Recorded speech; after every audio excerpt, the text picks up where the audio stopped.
And as I've been doing, I plan to continue teaching through section 6 of Matthew's Gospel. And of course that corresponds to how I've been outlining Matthew through all this time. And section 6, again, is basically from the last part of chapter 20 all the way through to the end of chapter 25. All of that is section 6, which I have titled, Jesus Pronounces Judgment Against Israel and Its Leaders, because that is basically the theme of his last visit here to Jerusalem before his crucifixion. He is going to speak these words, which are very much words of judgment, just showing the people, what they have to look forward to, honestly, from the hand of the Lord. And it is a very confrontational section for sure, but that's what Jesus does before his crucifixion. And I'm now leading you through what I have called the fourth portion of section 6. So from gospel to section to portion is the way I outline these things. And that fourth portion, simply enough, is just Matthew 23. That chapter is its own portion, and I've given it the title, The Heirs of Moses Guide the People to Condemnation, because this is, of course, the portion where Jesus is really speaking specifically about the scribes and the Pharisees, whom I've called the heirs of Moses based on things that Jesus says here. And we see that they are not doing a very good job leading the people. They are in fact leading them into judgment, and that is the gist of what Jesus is saying here. He gives 3 distinct warnings actually in this chapter, all pertaining to the scribes and the Pharisees, and that is where we are right now in our study of Matthew. And as I've said before here, calling them the heirs of Moses, I'm very often going to use the word heir in this sermon and in later sermons probably. I just want to make sure the younger crowd knows what that means. So an heir is someone who takes over a position of power from somebody else. You probably more often hear this with things like kings and princes and all that, the heir to the throne. But really, we could use it for anything, anyone who is going to inherit power from somebody else once that other person is gone. That's basically an heir. Now, I've called the scribes and the Pharisees the heirs of Moses because of something said by Jesus today in our passage, and we'll read that and we'll talk a lot about that. So these are the men who, as Jesus describes it, they have inherited their authority and their power from Moses in at least some way. Now, our passage today is this first warning here at the beginning of chapter 23. This is given by Christ to the crowds and the disciples. It says specifically, that's who he has in mind. He's warning these people about the scribes and the Pharisees. So let's read that. That is verse 1 through 12 here in chapter 23, which says this, And Jesus spoke to the crowds and to his disciples, saying, The scribes and the Pharisees have seated themselves in the chair of Moses. Therefore all that they tell you, do and observe, but do not do according to their deeds, for they say things and do not do them. They tie up heavy burdens and lay them on men's shoulders, but they themselves are unwilling to move them with so much as a finger. They do all their deeds to be noticed by men, for they broaden their phylacteries and lengthen the tassels of their garments. They love the place of honor at banquets, and the chief seats in the synagogues, and respectful greetings in the marketplaces, and being called rabbi by men. But do not be called rabbi, for one is your teacher, and you are all brothers.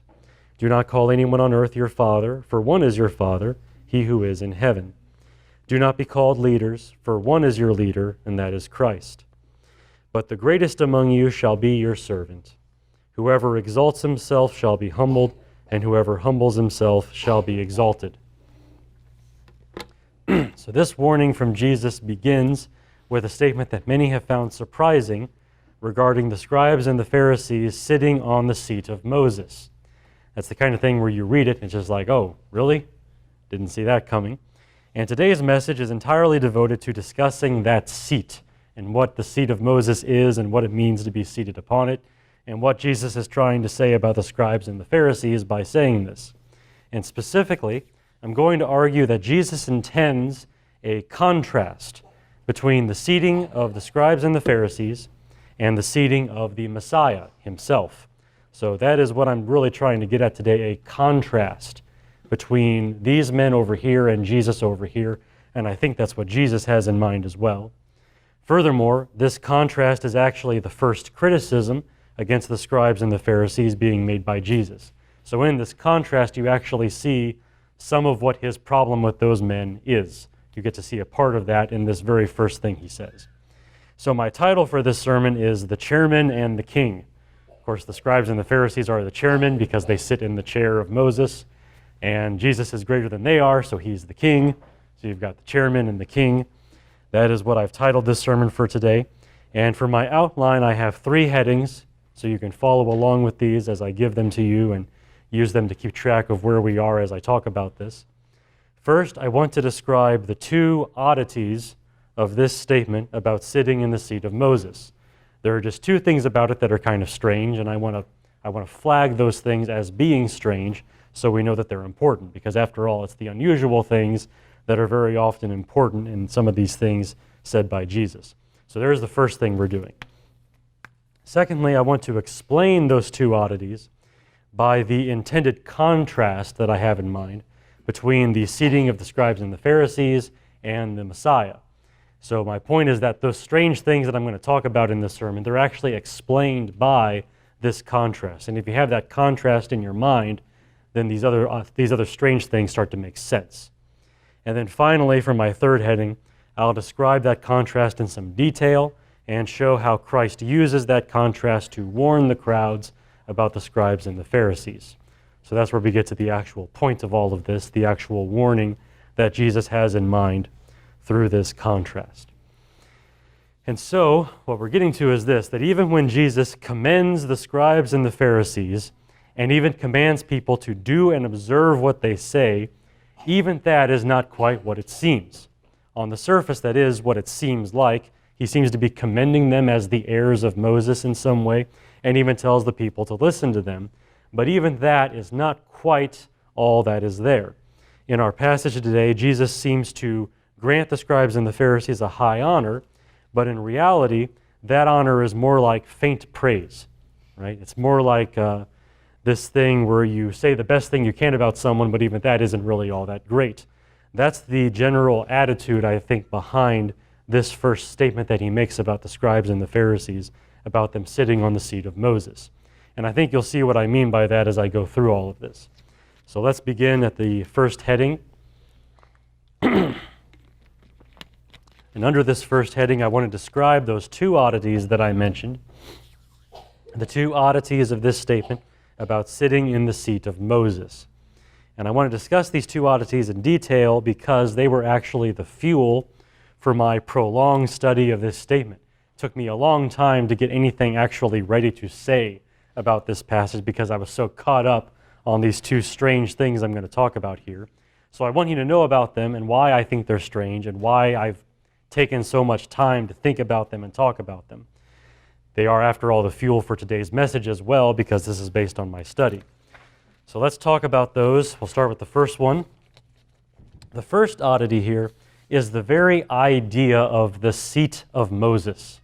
That very phrase in and of itself and the image that comes to your mind as Jesus says that. I call this an oddity because what Jesus says here is really unparalleled in Jewish thought at this time. It's not something that Jews were talking about and saying among themselves. It really is this unique thing that Jesus says here. In what Jewish literature we have from this time and place, we see no other reference from anyone about anything named the seat of Moses. And you know me, you know I spend a lot of time on those kinds of things trying to figure out how what Jesus says compares with what other Jews were teaching at this time. And I can't find any other reference to the seat of Moses in the literature we have from Jews at this time. Therefore, as far as we know, the scribes and the Pharisees would not have claimed for themselves that they sat in the seat of Moses, at least not in those words. They would not have said, "We sit in the seat of Moses," or anything like that. Nor was any Jew making that claim about the scribes and the Pharisees as far as we know. It wasn't like the general people had it in their head, "Oh yeah, these guys sit in the seat of Moses." That doesn't seem to be how they thought about things. To all appearances, it seems that Christ created this idea of the seat of Moses and who sat down in it. This seems to be his own invention, his own way of talking about things that wasn't really paralleled by anyone else in his time or place. Now, on the one hand, the meaning of this image is not that difficult to understand. I mean, saying they sit in the seat of Moses is not exactly cryptic. Jesus likely wishes to portray the scribes and the Pharisees as the heirs of Moses, meaning they somehow inherit the authority of Moses. In some way, what Moses was doing when he was around, these men are doing now in place of Moses. It's not that hard to understand in and of itself. But Jesus has chosen a strange way to say that. He has chosen a strange way to say that in that no one else was really talking this way. Also, that Jesus even portrays the scribes and the Pharisees in this way, as heirs of Moses, seems too flattering for them. After all, he's about to really tear these guys down in the rest of this portion. And so to even begin by saying they sit in the seat of Moses sounds like a little too much praise for them. So this whole reference to the seat of Moses certainly is a strange thing, not what you would expect, and not what anyone back then would have expected really as well. So there's the first oddity. And before leaving that one, I do want to make one other comment. This is kind of an extended footnote if you want to. Just for those of you who maybe have studied this, those of you that consult study Bibles or things like that, if you've studied this reference to the seat of Moses, you have undoubtedly, I think, come into contact with some observations from archaeology about synagogues, about actual meeting places, that these synagogues are the places where Jews meet for worship and prayer and the study of the scriptures. That's true today as well. Well, they had synagogues back then as well. And of course, these synagogues, we've been able to dig up some of them from roughly this time, roughly about the time of Jesus. So we kind of know how they're laid out and how they were built. Well, in some of these synagogues, we have found these prominent stone seats toward the front of the building. So basically, if this were a synagogue, somewhere up in here, there would be this stone chair kind of built into the wall in these synagogues. It's a very common thing to find those kinds of seats in these ruins of these synagogues. The exact purpose of those seats is unknown. We don't really know for sure why they were there. Some believe that the leader of the synagogue sat there. It was kind of the chair of his authority. Others believe that a rabbi would sit there while teaching. So instead of standing up to teach, they would be sitting down to teach in this stone chair, maybe. Others believe that maybe the scroll containing the law would sit there. So the scriptures may be sitting there in that chair at the front of the synagogue. The truth is, we don't actually know if any of those are right. Okay, we don't know why exactly that stone chair is there at the front of the synagogues. However, you will find quite a few scholars who make a connection between those stone seats and this statement from Jesus about the seat of Moses. After all, it sounds kind of like the same thing. This is in a synagogue where the law is being taught. Maybe that's the seat of Moses. It's not exactly a bad theory. I just want you to be aware of the fact that we don't know for certain that that stone chair is the seat of Moses. I think a lot of guys are very confident about that, but there's not like hard evidence for it. We don't know that that was the seat of Moses. Therefore, the reference made by Jesus to the seat of Moses really is still an oddity. Even if you take into account that big stone chair that they would build at the front of the synagogues, we don't know that that is the seat of Moses. We don't know if Jesus had that in mind. It still seems like Jesus is kind of doing his own thing here, kind of being original in the way he describes these men. So I just want to give you that extended footnote in case some of you have come in contact with any of that. All right, that's the first oddity. Now there's another one that I find even stranger than the seat of Moses.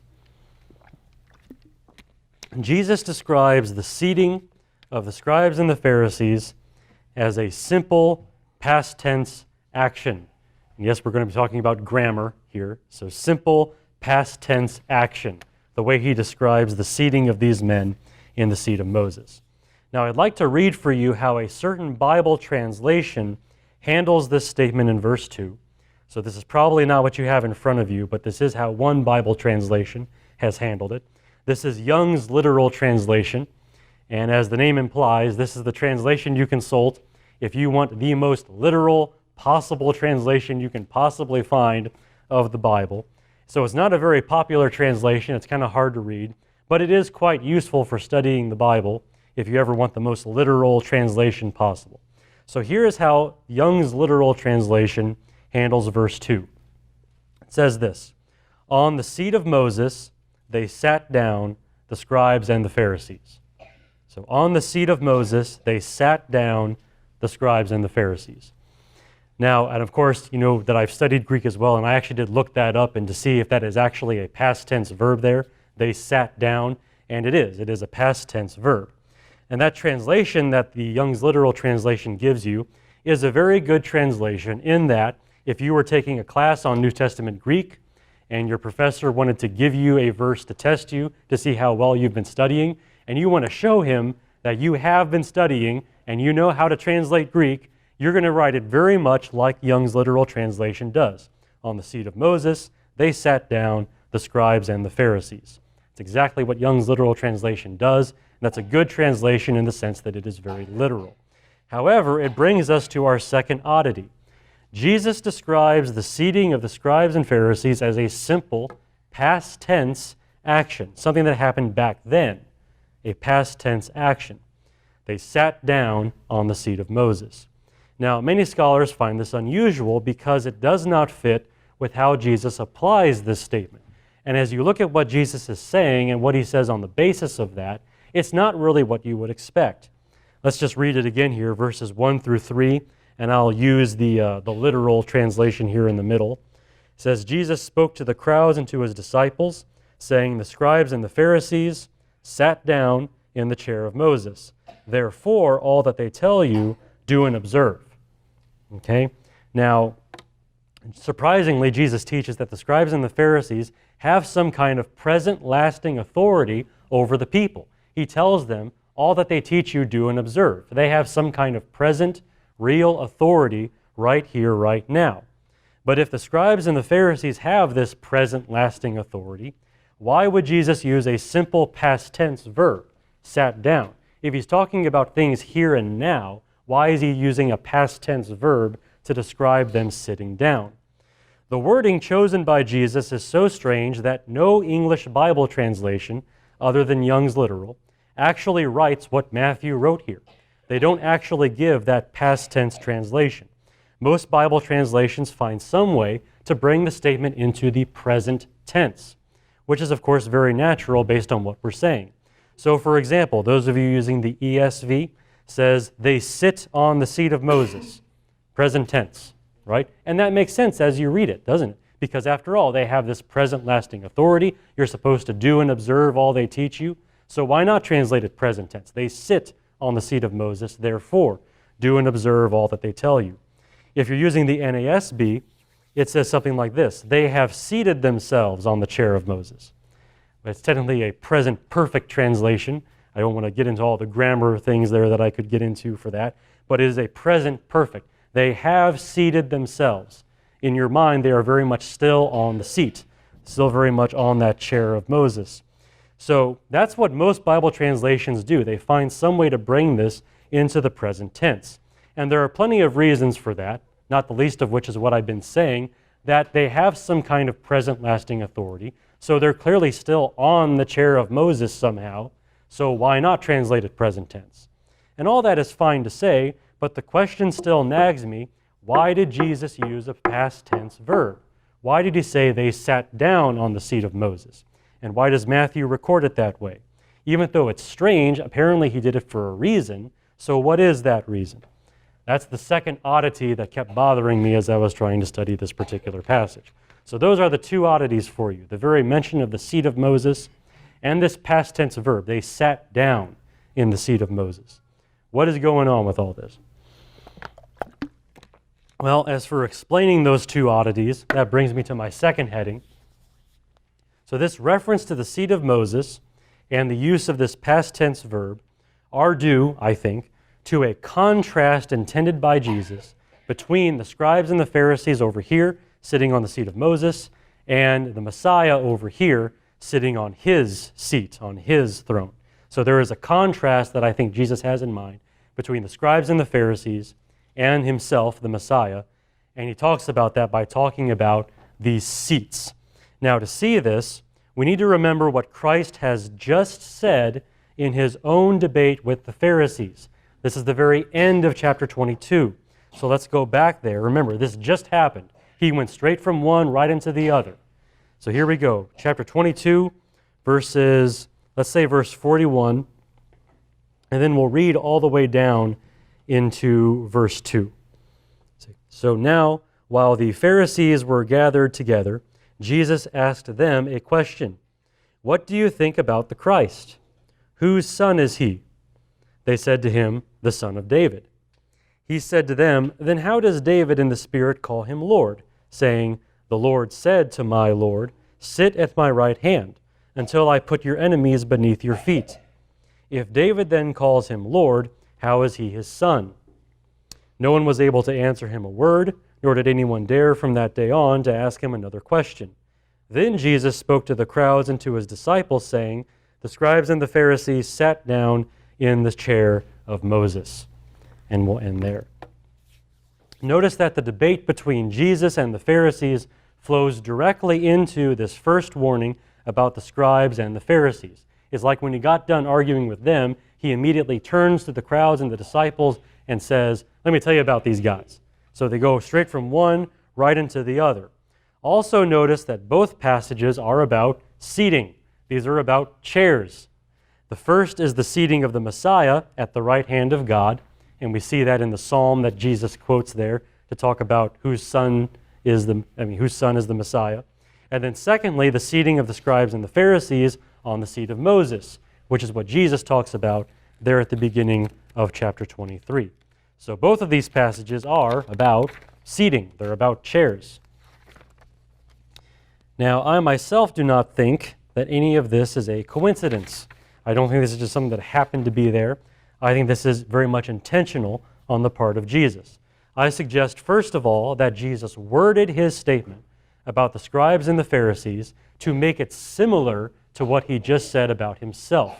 He wants you to join these things together in your mind. Therefore, he used similar wording in order to join them together. I think we're at a disadvantage here because we're reading these things and they put a big chapter break right there, and that big number 23 kind of gets in the way and it switches off your mind, and then you got to turn it back on again, and now you've lost it. You've lost the train of thought. But I think Jesus is intentional about this, and that's why he used the similar wording and the similar pictures. And I also suggest, secondly, that Jesus did this so that we would contrast the two statements. We're supposed to put him over here, the scribes and the Pharisees over here, and we're supposed to compare and contrast them to see how they're different. So that is what I think Jesus is doing here in these two passages that follow one right after the other. Now, if you want some evidence for my suggestions, I present to you the two oddities of the passage that I've been talking about. I think these are the evidence. The reason that these strange things are here is because Jesus intends you to take this all together and think about this contrast. These two oddities I've been talking about make sense if Jesus intended a contrast between the seating of the scribes and the Pharisees and the seating of the Messiah. So if these things seem out of place to you, the past tense verb and the seat of Moses, Jesus threw those things in there because of this contrast. So let's talk about them both. Let's start with the first oddity, the seat of Moses. Let's come back to this. Again, as far as we know, Jesus himself created this expression about the scribes and the Pharisees sitting in the seat of Moses. So far as we know, he was the first person to ever speak that way. But why would he say it like that? Why choose that exact picture and that phrasing? Jesus could have just said plainly that the scribes and the Pharisees represent Moses in his generation. That would have been very clear, easy to understand. Jesus could have used a different picture. If he really wanted to put a picture in your mind of something, he could have used a different picture entirely. He could have talked about the staff of Moses. That's something from the actual Bible, right? Moses and his staff by which he did all these miracles. He could have said, the scribes and the Pharisees have inherited the staff of Moses. He could have said, the scribes and the Pharisees hold in their hands the two tablets of the law, right? Because those are things we associate with Moses. We could picture them handing those things on to the scribes and the Pharisees, and Jesus could have used that picture. Any of that would have worked, and any of that would have been, strictly speaking, more biblical. And yet, Jesus chose to use the seat of Moses, even though that is not a biblical term, nor was it common to his audience. It just kind of comes out of nowhere, but for some reason, Jesus wanted to say this: they sit in the seat of Moses. Well, the answer is, he talks about the seat of Moses in contrast to what he has just been saying about Christ sitting at the right hand of God. He wants to create this contrast between the scribes and the Pharisees and himself, and he's going to do this through seating. Not only does this contrast explain the oddity, but it also tells us how to discuss the oddity. It also points us forward for the rest of this sermon, actually. As we discuss the seat of Moses, we must discuss it in contrast to the throne of Jesus himself as the Messiah sitting at the right hand of God. So we have to think along those lines as we think about this seat of Moses. We have to think about this contrast. Okay, there's the first oddity explained, hopefully. Let's talk about the second one, the simple past tense action that they sat down on the seat of Moses. Let's talk about that oddity. And the primary question here is, why would Matthew, presumably following the lead of Jesus at this point, why would he use a past tense verb to describe something that was presently true at the time Jesus spoke? If they currently have that kind of authority over the people, why put it as a past tense action? Well, again, I think this oddity is explained by connecting it to what Jesus just said about the Messiah. Let's go back again to verse 44 in the end of chapter 22 and just read again how Jesus words this. As he quotes the psalm, "The Lord said to my Lord," past tense verb, "The Lord said to my Lord, sit at my right hand until I put your enemies beneath your feet." This statement from God to the Christ is given to us as a past tense action. The Lord said to my Lord. So that is very much in the past, right? Now, in some sense, then, as Jesus thinks about these things, his mind is in the past. He's thinking about the past. And because Christ is stuck in the past in that sense, he also describes the seating of the scribes and the Pharisees as a past tense verb. The Lord said to the Messiah, sit at my right hand.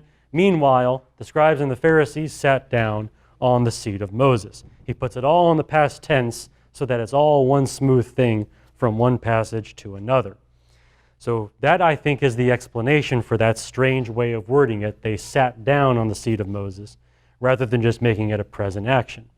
And not only does that explain the oddity, but once again it tells us how to discuss the oddity. As we discuss the sitting down of the scribes and Pharisees on the seat of Moses, we must again do this in contrast to what we just learned about the Messiah sitting at the right hand of God. We have to put these together, and we have to do this contrast just as Jesus intends. So altogether, the reference to the seat of Moses and the use of a past tense verb are due to a contrast intended by Jesus between the seating of the scribes and the Pharisees and the seating of the Messiah. That is, I think, the theme of these two passages as Jesus moves from one to the other. It's meant to be a contrast. And that brings us to the last portion of today's sermon. My third and final heading today is given to the details of all that I have said. I've been talking in very general, non-specific things so far. Now I want to give detail on what this contrast is and how Jesus wants us to contrast himself with these men. Now I can see 3 points of contrast between Jesus as the Christ and the scribes and the Pharisees as the heirs of Moses. There could be more. I just have 3 down that I was able to see with my own eyes, and therefore I'm talking about those. And in each of these contrasts, Jesus implies a warning about following the scribes and the Pharisees rather than following him, which again is in keeping with the entire theme of this portion, because Jesus is very much warning the crowds and the disciples about the scribes and the Pharisees. I think this contrast functions as the same kind of warning. So let's talk about each of these. Again, I have three specific contrasts that Jesus has in mind. In the first contrast, Jesus sat down as the greater heir of David, while the scribes and the Pharisees sat down as the lesser heirs of Moses. So again, Jesus sat down as the greater heir of David, while the scribes and the Pharisees sat down as the lesser heirs of Moses. I suppose we could argue about who is greater between Moses and David. After all, they're both very important men in the Bible. Moses he is responsible for the first 5 books of the Bible, definitely responsible for forming Israel into a nation.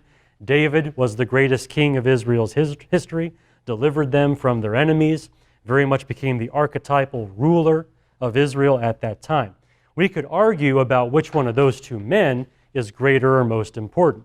But for our purposes right now, that argument does not matter because the respective heirs of those men are of different quality. The guys that took over after them are very much not equal in the way they relate to each other. As we see in the psalm quoted by Jesus, the heir of King David, the Christ, was meant to be even greater than David was. That's why David calls him Lord. He's not just his son or his descendant. He's not just his heir. He's greater than David was, and so that even David calls him his Lord. Meanwhile, the scribes and the Pharisees would have never claimed to be greater than Moses. They would have never even claimed to be equal to Moses. They would never have made that argument, and no one would have made that argument on their behalf either. So even if Moses and David were equals, their heirs were not. One of them is certainly greater than the other. And so Jesus sat down as the greater heir of David, while the scribes and the Pharisees sat down as the lesser heirs of Moses. The men who fill these chairs of authority are of very different quality between them. And the implied warning for the crowds here is that following these scribes and Pharisees is a step down. Maybe they had no choice until now, but now there's someone even greater showing up, and his name is Jesus, and he very much fills this seat there at the right hand of God, taking over for David and being greater than David ever was. Now that he is here, the crowds and these disciples need to switch away from the scribes and the Pharisees to what God is doing now in Christ. So there's the first contrast and the warning implied there.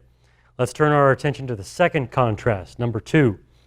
Jesus sat down by the command of God, while the scribes and the Pharisees sat down uninvited.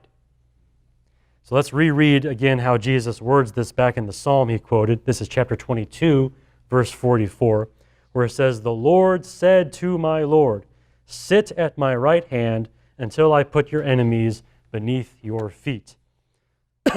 So in the psalm quoted by Jesus, which is ultimately about Jesus, the Christ is invited by God to sit down at his own right hand, perhaps even commanded by God to sit down at his own right hand, which means Jesus is no usurper in the kingdom of God. It's not like he just found the chair vacant and decided to sit down in it.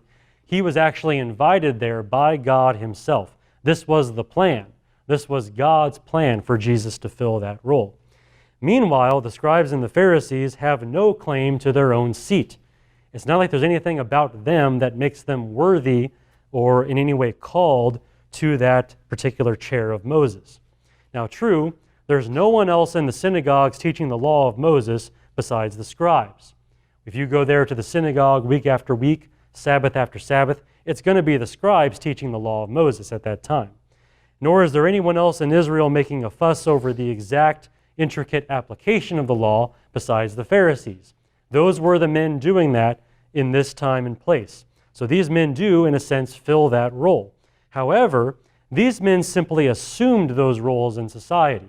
They just kind of started doing things and found themselves in charge of the synagogues and having this particular role in society as these holy, holy men who were walking around doing these things. The scribes and the Pharisees are, in other words, not like priests, right? Because priests were appointed by God. There's an actual command back in the Old Testament to Aaron and his sons. They're going to be the priesthood of Israel. So the priests have that going on for them. But no Old Testament passage records that God authorized such men as the scribes and the Pharisees. It's not like what we have with the priest, where there's an actual calling in place. If we went looking for such a passage, the closest thing we could find in the Old Testament is the career of Ezra the scribe, right? And Ezra is called a scribe. He is very much called that. But even Ezra had no word from God to endorse his work. He's just this guy that undertook to study the law of God, to know it very well, and teach Israel. He just did that. And the scribes and the Pharisees, they just kind of do this as well. They just sort of said, well, I guess this is what I'm going to do with my life. There's no calling, there's no command, nothing like that operating in their lives. Furthermore, I'll also say this, just to throw it in here. If you do a word study on scribes in the Old Testament, you will find that they are more often criticized by prophets than they are condoned by God. So just looking at it from a strictly Old Testament perspective, The scribes don't really have a lot going to their name. And the Pharisees just kind of follow the scribes and whatever they teach them. So it's just, they don't really have a whole lot of claim to this seat of Moses when you really start to think about it. Now here's one more observation on this before I move forward to the next contrast. According to traditional Jewish teaching, the true heir of Moses, if we want to speak about an heir of Moses, was the Sanhedrin court that met in Jerusalem. The Jews kind of viewed those 70 guys that were sort of in charge of the whole nation, they viewed them as collectively taking over for Moses. That's just sort of the way they viewed things. And the Sanhedrin did include scribes, but it also included priests, and it also included the elders. So the one claim that the scribes might have to being the heirs of Moses, they actually have to share that with other men. They don't have an exclusive claim to that. Therefore, all that to say, the best argument that the scribes could make for their role as the heirs of Moses is from tradition rather than Scripture, and pertains to a shared authority rather than an exclusive authority. Meanwhile, the Christ was invited by God himself to sit down as Lord. There's just no comparison here between, the contrast is very stark between the Messiah and these scribes and the Pharisees. So, Jesus sat down by the command of God, while the scribes and the Pharisees sat down uninvited. One of them has more claim than the other. And the implied warning here is that if the crowds continue to follow the scribes and the Pharisees, they'd be following men without God's endorsement, let alone being contrary to God's own man on the earth right now, Jesus, but certainly without God's endorsement. Meanwhile, they should be turning aside rather to follow the man that God has actually chosen, the one that is actually chosen to sit down on this throne at the right hand of God. So there is a kind of warning implied in this contrast for the crowds as we think about it this way. I have one more contrast for you. This one might seem rather odd, but I do have a reason that I'm saying it this way. Jesus sat down on a divine, victorious throne, while the scribes and the Pharisees sat down on a bench to be overturned. And that is the way that I'm describing the seat of Moses at this point, a bench to be overturned. Now, I call the throne of Jesus divine because it was at the right hand of God. It's hard to get closer to God than that, right? Sitting down at his very right hand. This is a divine seat. And I call this throne victorious because its footstool is going to be composed of his enemies. That's what we see in the psalm there, that all of his enemies are going to be beneath his feet. So it's a divine, victorious throne. Meanwhile, the scribes and the Pharisees have nothing so glorious. Their seat is not nearly as impressive. I call their seat a bench to be overturned. And I base that on the only other passage where Matthew uses this word for seat. So cathedra is the word being used. And the only other place Matthew uses that term is when Jesus goes into the temple and starts flipping over tables and chairs. Remember that? The word used there is this same word here for a seat, the seat of Moses, right? So it's not like a great big throne. It's just kind of this bench that someone can come and just flip it over if he wants to. And Jesus did that. When he showed up in Jerusalem and went into the temple, he starts turning over these benches. And now the word shows up again here as the seat where the scribes and the Pharisees are currently sitting. But they won't be sitting there for long because Jesus has come here to turn over tables and chairs. And he's been doing that ever since he showed up. And he's going to keep doing that until his victory is ultimate. And that's why I word it this way. Jesus has this divine victorious throne. The scribes and the Pharisees, they're already losing their seats. Okay, their chairs are being flipped over by Jesus. It's over. There is just no contest here. And that again is an implied warning for the crowds. If they keep following these men over here, they're following the losers of the game. These are the guys that are being cleared out of here in the same way that Jesus cleared out the temple. There's no contest between him and them. So if they should be following anyone, it should be Jesus and not these scribes and these Pharisees. So there's an implied warning there as well for those who would keep following these men even as their chairs are being overturned. And that is how I think this contrast works in detail between the scribes and the Pharisees on this side and Jesus on his throne on the other side here. So let me just give you a summary to make sure all this is firmly in your mind, and then we'll be done here with the sermon for this morning. So again, I called this the Chairman and the King. I'm pretty sure you can see why at this point, after all that I've said. And I've argued that Jesus intends a contrast between the scribes and the Pharisees, sitting on the seat of Moses, and the Messiah, sitting on the seat that God has appointed for him. And furthermore, this contrast is the first criticism against the scribes and the Pharisees made by Jesus in this portion of Matthew. So this is the beginning of the warnings he's giving to these crowds and the disciples as he starts talking about the scribes and the Pharisees. And I have three headings today. First, I describe the two oddities of this statement. The first being the phrase, seat of Moses, which seems to be a phrase that Jesus himself coined. And then the second one is the past tense verb, they sat down on the seat of Moses, which is not how it's usually translated because it's so odd, but that is nonetheless what Matthew wrote. They sat down on the seat of Moses. And then secondly, my second heading, I explain that these two oddities are explained by the contrast that Jesus intends between himself and the scribes and the Pharisees.